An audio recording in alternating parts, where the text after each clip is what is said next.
राधे राधे दोस्तों, मैं कमला मौर्य अपने यूट्यूब चैनल पे आप सबका स्वागत करती हूँ। दोस्तों, आप सब कैसे हैं? आशा करती हूँ कि आप लोग अच्छे ही होंगे, जहाँ रहें मस्त रहें और अपना आशीर्वाद प्यार दुलार ढेर सारा देते रहें।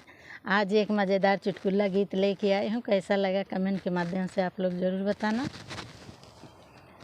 हमरो बलमुआ ने कम्मा पापा दुई तल्ला पे मोह गयो हो। हमरो बलमुआ ने कम्मा पापा दुई तल्ला पे मोह गयो हो। ससुरु है चा ससुया है कानी, ससुरु है चा ससुया है कानी। जेठ दमावा जेठान छ चुनरी, जेठ दमावा जेठान छ चुनरी। ये भोरवै मचाई रहे हल्ला पापा दुई तल्ला पे मोह गयो हो। भोरवै मचाई रहे हल्ला पापा दुई तल्ला पे मोह गयो हो। हमरो बलमुआ ने कम्मा पापा दुई तल्ला पे मोह गयो हो। हमरो बलमुआ ने कम्मा पापा दुई तल्ला पे मोह गयो हो।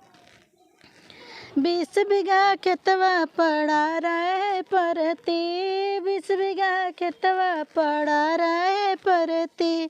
गेहुआ बोवाई त गैया चरती, 20 बीघा खेतवा पड़ा रहे परती। गेहुआ बोवाई त गैया रहे चरती।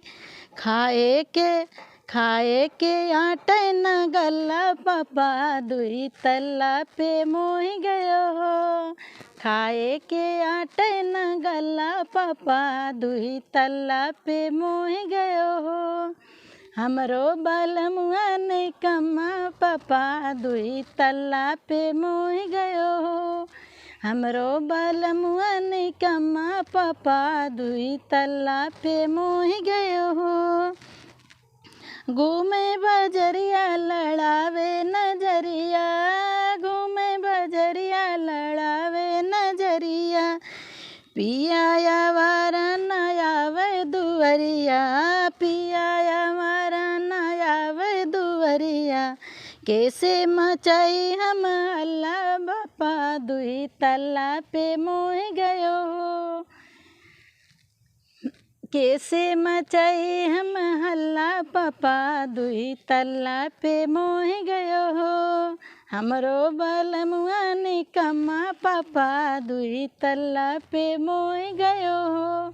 हमरो बलमुआ ने कम्मा पापा दुई तल्ला पे मोह गयो।